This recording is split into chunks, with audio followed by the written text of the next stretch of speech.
नमस्कार. आजच्या व्हिडिओमध्ये आपण समजून घेऊया the negative impact of negative content. तुम्ही जर या व्हिडिओचा आधीचा भाग जर पाहिला नसेल तर त्याची आम्ही डिस्क्रिप्शन बॉक्समध्ये लिंक देतो पहिल्या भागाची, तर ती नक्की जाऊन तुम्ही बघा. आता आपण समजूया सोशल मीडिया कंटेंट पाहून आपल्या आरोग्यावर कसे कसे निगेटिव्ह इम्पॅक्ट्स पडतात. तर पहिल्या भागामध्ये मी तुम्हाला समजवलं होतं की जे हे इम्पॅक्ट्स असतात ते आपल्या मेंटल हेल्थवर, फिजिकल हेल्थवरती, परत मग सोशल हेल्थ आणि स्पिरिच्युअल हेल्थ या चारही लेवल्सवरती पडत जातात. तर या भागामध्ये पण आपण तसंच समजून घेऊया. मित्रांनो, आजच्या या सोशल मीडियाच्या युगामध्ये लोकांना व्हिडिओ कोणते बघावेसे वाटतात, तर लोक शिवीगाळ करणारे व्हिडिओ असतात, किंवा भांडण्याचे काही व्हिडिओज असतात, किंवा मग प्राण्यांना मारण्याचे मस्करीचे फालतू व्हिडिओज असतात, किंवा जे तरुणांमध्ये इंटॉक्सिकेशन कसं करतात हे व्हिडिओ बघितले जातात, किंवा काही सेक्शुअल कंटेंट असतं, असे फालतू व्हिडिओज बघितले जातात. तर याचा आपल्या आरोग्यावरती कसा एक निगेटिव्ह इम्पॅक्ट पडतो तर ते आता आपण इथे समजून घेऊया. असे व्हिडिओ लक्ष वेधून तर घेतात खरे, पण दीर्घकालीन परिणाम खूप चिंताजनक आणि गंभीर आहे. तर हे सर्व इम्पॅक्ट्स आता आपण समजून घेऊया. पुन्हा एकदा सर्वांना नमस्कार. माझं नाव डॉक्टर परेश वाडेकर आणि तुम्ही पाहताय डब्ल्यू ब्रोस टॉक्स. तर सर्वात पहिली जी लेवल आहे ती आहे मेंटल हेल्थ. निगेटिव्ह सोशल कंटेंटचा आपल्या मेंटल हेल्थवरती काय निगेटिव्ह इम्पॅक्ट पडतो ते आता आपण समजून घेऊया. तर त्यामध्ये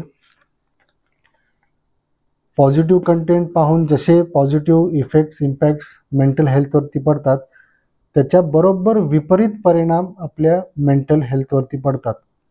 म्हणजेच काय आहे की डोपामिन आणि सेरोटोनिन हे मेंदूमधून रिलीज होणं कमी होऊन जातं. प्लस त्याच जागी कॉर्टिसॉल आणि ॲड्रिनालिन या हार्मोन्सचं सिक्रिशन जास्ती वेगाने होतं. आता हे कॉर्टिसॉल आणि ॲड्रिनालिन काय आहेत, तर हे मेंदूमधून रिलीज होत नाहीत. हे किडनीच्या वरच्या भागामध्ये एक छोटंसं ग्लँड असतं, त्याला म्हणतात ॲड्रिनल ग्लँड. तर त्या ग्लँडमधून हे दोन्ही पण केमिकल्स किंवा हार्मोन्स रिलीज होतात, कॉर्टिसॉल आणि ॲड्रिनालिन. जेव्हा आपण असे निगेटिव्ह कंटेंट पाहतो, बॉडी किंवा आपलं माइंड एक स्ट्रेस, एन्झायटी आणि डिप्रेशन स्टेटमध्ये जातं. मराठीमध्ये जर बोलायला गेलो तर तणाव, चिंता आणि नैराश्य. अशा वेळेला जर व्यक्ती निगेटिव्ह कंटेंट सारखं पाहत असेल, जसं की काही ॲक्सिडेंट्सचे पण व्हिडिओज असतात, तर ती व्यक्ती स्वतःवरती पण असं काही घटना होऊ शकते, अशी काही घटना होऊ शकते, ते पण ती व्यक्ती विचार करायला सुरुवात करते. प्लस इतरांना पण तसंच सांगते की इथे जाऊ नको, तिथे जाऊ नको. तर असा हा निगेटिव्ह इम्पॅक्ट त्या व्यक्तीच्या मेंटल हेल्थवरती पडतो. प्लस हाय कॉर्टिसॉल लेवल्स यामुळे जे आपलं कोग्निशन फंक्शन असतं, म्हणजेच आकलन करण्याची जी क्षमता आहे ती पण पूर्णपैकी निघून जाते, डिमिनिश होऊन जाते. त्यामध्ये आपली जी मेमरी आहे ती पण कमी होते. मेंदू स्लो प्रोसेसिंग किंवा त्याचा वेग कमी होतो. तर काही कालांतराने व्यक्तीमध्ये डिमेन्शिया म्हणजेच मेमरी लॉस, किंवा मग इन्सोम्निया किंवा स्लीपलेसनेस किंवा अनिद्रा असेही काही त्रास मेंटल हेल्थवरती पडत असतात. आता आपण दुसरा भाग बघूया, तो आहे फिजिकल हेल्थ. जसे निगेटिव्ह इम्पॅक्ट्स मेंटल हेल्थवरती पडतात, सेम तसेच इम्पॅक्ट फिजिकल हेल्थवरती पडतात. म्हणजेच काय आहे, जेव्हा आपलं मन शांत नाही, अशांत आहे, स्ट्रेस आहे, एन्झायटी, डिप्रेशन आहे, सेम तसंच आपलं शरीर पण होतं.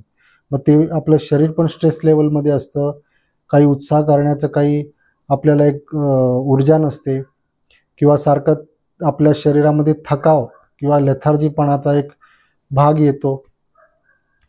प्लस त्यामध्ये आपलं जे बॉडीचं फंक्शनिंग आहे, मग त्याच्यामध्ये मग काही हार्मोनल ॲक्टिव्हिटीज असतील, डायजेस्टिव्ह ॲक्टिव्हिटीज असतील, किंवा एलिमिनेशनचे काही ॲक्टिव्हिटीज असतील, हार्ट सर्क्युलेटरी ॲक्टिव्हिटीज असतील, किंवा इतर लिव्हरचे काही ॲक्टिव्हिटीज असतील, ते पण पूर्णपैकी स्लो प्रोसेस होतात. आणि मग तिथून मग तो इतर मोठा त्रास होण्यास तिथे मग सुरुवात होते. हे सर्व आहे फिजिकल हेल्थवरती. त्यामध्ये परत इंटॉक्सिकेशनचे काही व्हिडिओज मुख्यतः जे तरुण पाहतात. इंटॉक्सिकेशन म्हणजे जे काही स्मोकिंगचे काही व्हिडिओज असतात, किंवा मग काही पार्टीचे फालतू व्हिडिओज असतात. मग असे पण जे तरुण आहेत, मग ते पण असं करण्याचा प्रयत्न करतात, जेणेकरून मग तो पूर्ण इम्पॅक्ट त्यांच्या फिजिकल हेल्थवरती पडतो. आणि मग तिथून मग सगळं बाकीचे जे प्रोग्रेसिव्ह जे डिसीजेस असतात किंवा आजार असतात, मग तिथून ते सुरुवात होतात. आता आपण पाहूया निगेटिव्ह इम्पॅक्ट्स आपल्या सोशल हेल्थवरती कसे पडतात. तुम्हाला आधीच पहिल्या भागामध्ये सांगितलं आहे की हेल्थ म्हणजे फक्त फिजिकल आणि मेंटल नसून त्यामध्ये सोशल हा पण एक भाग खूप महत्त्वाचा आहे. तर निगेटिव्ह कंटेंट सारखं जी व्यक्ती पाहते, त्यामध्ये मग काय होतं, ती व्यक्ती समाजाप्रती द्वेषाने वागू लागते, अगदी बेजबाबदार नागरिकाप्रमाणे वागू लागते. इतरांशी मग काही भांडण्याचे काही कारण करायचे, किंवा मीच सर्वात मोठा आहे, माझंच योग्य आहे, अशी ती जी भावना येते. असे हे मग प्रकार निगेटिव्ह कंटेंट पाहून सोशल हेल्थवरती पडतात. आणि तीच व्यक्ती मग बाकीच्या पूर्ण समाजाला पण अनहेल्दी करून टाकते. म्हणजे त्यांचं पण आरोग्य जे आहे ते पण त्या व्यक्तीमुळे पूर्णपैकी तिथे संपून जातं. कारण जसं मी म्हणालो की मानव हा फक्त एकटा जगत नाही, तो एक सामाजिक प्राणी आहे. मग इथे हा निगेटिव्ह इम्पॅक्ट इतर जे समाजामध्ये व्यक्ती आहेत त्यावरती पण तो निगेटिव्ह इम्पॅक्ट पडतो. आता सर्वात शेवटचा भाग किंवा शेवटची जी लेवल आहे ती आहे स्पिरिच्युअल हेल्थ. निगेटिव्ह कंटेंट व्यक्ती जेव्हा पाहतो त्याचा इम्पॅक्ट आपल्या स्पिरिच्युअल हेल्थवरती निश्चित पडतो. काही जे व्हिडिओ जसे मी तुम्हाला उदाहरण दिले, असे काही फालतूचे जे व्हिडिओ असतात, मग त्यामध्ये काही वेळेला व्हायलन्सचे पण व्हिडिओज असतात. त्या व्यक्तीला आत्मशांती मिळेल का? अजिबात मिळणार नाही. किंवा ती व्यक्ती स्वतः कोण किंवा सेल्फ रिअलायझेशन होईल का असं निगेटिव्ह कंटेंट पाहून? तर अजिबात होणार नाही. ती व्यक्ती पूर्णपैकी रिकामी आणि निकामी होऊ शकते. कारण स्पिरिच्युअल हेल्थ मुळे मग आपले जे बाकी इतर ज्या हेल्थचे लेवल्स आहेत ते मेंटेन केले जातात. तर त्यामध्ये जर स्पिरिच्युअल हेल्थच कमी झालेली असेल तर इतर ज्या लेवल्स ऑफ हेल्थ आहेत ते पण निघून जातील. बरेच जणांना भेटणं होतं माझं, त्यामध्ये असे मी खूप चांगले व्यक्ती बघितलेले आहेत की जे ते म्हणतात की मी खूप आस्तिक आहे.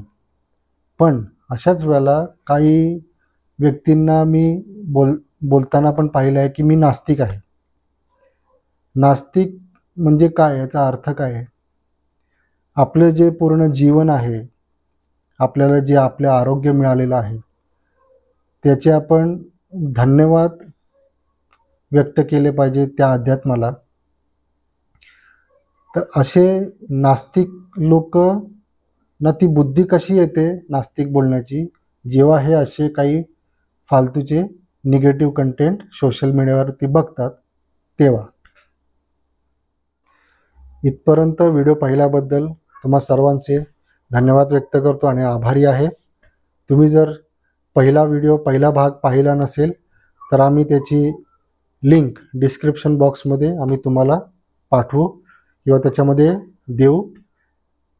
आणि काही प्रश्न असतील, काही शंका असतील तर त्याबद्दल पण तुम्ही कमेंट बॉक्समध्ये कमेंट करू शकता. आता आपण जे हे 2 भाग, पहिला भाग होता पॉझिटिव्ह कंटेंटचा आणि दुसरा होता निगेटिव्ह कंटेंटचा. तर ह्याच्यावरती आपल्याला पॉझिटिव्ह कंटेंट जास्तीत जास्त आपल्या आरोग्यासाठी किंवा आपल्या हेल्थसाठी कसा इम्पॅक्ट आपण करून घेऊ शकतो, त्याबद्दल आम्ही 3रा व्हिडिओ रेकॉर्डिंग करून तुम्हाला आम्ही पाठवू. त्याची पण लिंक आम्ही डिस्क्रिप्शन बॉक्समध्ये इथे देऊ. आणि पुन्हा एकदा विनंती करेन, डब्ल्यू ब्रोस टॉक्स या चॅनलला सबस्क्राईब करा, लाईक करा आणि शेअर करा. धन्यवाद.